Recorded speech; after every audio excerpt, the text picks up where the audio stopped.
సిరిసిల్ల జిల్లా చందుర్తి మండలం బండపల్లికి చెందిన దివ్యాంగుడు జ్ఞాత సురేష్ను వేములవాడ పట్టణ పోలీసులు అదుపులోకి తీసుకున్నారు. ఓ పత్రికలో వచ్చిన కథనాన్ని సోషల్ మీడియాలో షేర్ చేసినందుకు అతన్ని అదుపులోకి తీసుకున్నారని బీఆర్ఎస్ నాయకులు ఆరోపిస్తున్నారు. సురేష్ను ఏ కారణాలతో అదుపులోకి తీసుకున్నారో వెల్లడించాలని వారు డిమాండ్ చేశారు. ప్రభుత్వాన్ని ప్రశ్నించినందుకు వేధింపులకు పాల్పడుతున్నారని ఆరోపించారు. ప్రశ్నించే గొంతులను అణిచివేయడం సరైన విధానం కాదన్నారు. జ్ఞాత సురేష్పై తీసుకున్న చర్యల వివరాలను వెల్లడించి చట్టబద్ధంగా వివరించాలని డిమాండ్ చేశారు. లేకుంటే ఉద్యమాన్ని ఉధృతం చేస్తామని హెచ్చరించారు. వచ్చిన కథనం అంటే ఏమిటంటే కాంగ్రెస్ పార్టీకి చెందిన ఒక ఎమ్మెల్యే ఆది శ్రీనివాస్ గారికి ముఖ్య అనుచరుడైనటువంటి ఒక ధాన్యం కొనుగోలు చేసే స్కామ్ లో దాదాపు ₹1 కోటి స్కామ్ చేసిరని పలు పత్రికల్లో రావడం జరిగింది. దానిని నాకు బాధ అనిపించి ఒక మిత్రుడు షేర్ చేయడం జరిగింది. దాన్ని షేర్ చేసినందుకు కాంగ్రెస్ పార్టీ నాయకులు వాళ్ళ సమయం నడుస్తుంది కాబట్టి ఆ హ్యాండిక్యాప్డ్ మిత్రుని మీద ఈరోజు కేసు చేయడం జరిగింది. రాత్రి 10 అవుతుంది. ఇతన్ని బండపల్లికి పోయి తీసుకొచ్చి ఈరోజు వెమ్మాడ పోలీస్ స్టేషన్ లో కూర్చోబెట్టడం జరిగింది. దానికి మేము సంఘీభావంగా దీనికి అంటే మావానికి అందరం కలిసి రావడం బీఆర్ఎస్ పార్టీ సంబంధించిన నాయకులు అందరం రావడం జరిగింది. ఇక్కడికి వచ్చిన సమయంలో ఇక్కడ ఉన్నటువంటి పోలీసులు మా మీద దురుసుగా మాట్లాడుతూ మీరు ఇక్కడ మాట్లాడద్దు, మీరు వెళ్ళిపోండి అని కేసు చేసి ఇతని ఫోన్ సీజ్ చేసి ఇతన్ని బెదిరించడం జరిగింది.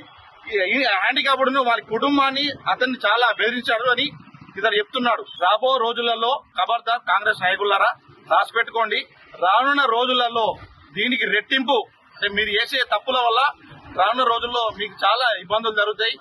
కానీ ఇలాంటి ఒక హ్యాండిక్యాప్డ్ ఆయనకు వచ్చిన పత్రికను చూసి షేర్ చేసినందుకు మీరు ఇబ్బంది చేసి కరెక్ట్ కాదు. బండపల్లి గ్రామానికి చెందిన టీఆర్ఎస్ కార్యకర్త సోషల్ మీడియాలో యాక్టివ్ ఉండే జ్ఞాత సురేష్ ను మరి నిన్నటి పేపర్ కథనంలో ఏదైతే రైస్ మరి అయితే వడ్ల దానిలో 91 లక్షల ఫ్రాడ్ జరిగిందని పేపర్ నమస్కారంగా పత్రికలో వచ్చిందని షేర్ చేసినందుకు ఈరోజు వేములవాడ పట్టణ పోలీసులు మరి ఇక్కడ ఉన్నటువంటి గారి ఆదేశాల మేరకు బండపల్లికి వెళ్లి జీబీఎస్కుని వెళ్లి మరి హ్యాండిక్యాప్డ్ సురేష్ అనే వ్యక్తి హ్యాండిక్యాప్డ్ మరి ఆయనను ఈ 9 గంటల ప్రాంతంలో మరి ఈ వెమ్లాడ స్టేషన్ తీసుకురావడం, ఆయన ఫోన్ సీజ్ చేయడం, మరి ఆయనను భయభ్రాంతులకు గురి చేయడం, మరి ఈ ప్రాంతంలో ఏం నడుస్తుంది అసలు అరాచకం నడుస్తా ఉంది. సోషల్ మీడియాలో పోస్ట్ షేర్ చేస్తే కేసులు ఇలా మా మీద మరి మా పార్టీ కార్యకర్తల మీద సోషల్ మీడియా బ్యారర్స్ మీద మా యొక్క కౌన్సిలర్ శ్రీకాంత్ గౌడ్ గారు పక్కన కౌన్సిలర్ శ్రీకాంత్ గౌడ్ గారు వచ్చి మాట్లాడితే కూడా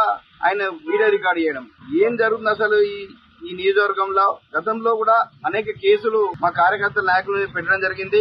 మరి ప్రశ్నించడే నేరంగా ఇక్కడ నాయకులు భావిస్తూ మరి చట్టాన్ని వాడుకుంటూ మా నాయకుల మీద ప్రజాప్రతినిధుల మీద కేసులు పెడతా ఉన్నారు. ఇది కరెక్ట్ కాదు. మరి ఎల్లకాలం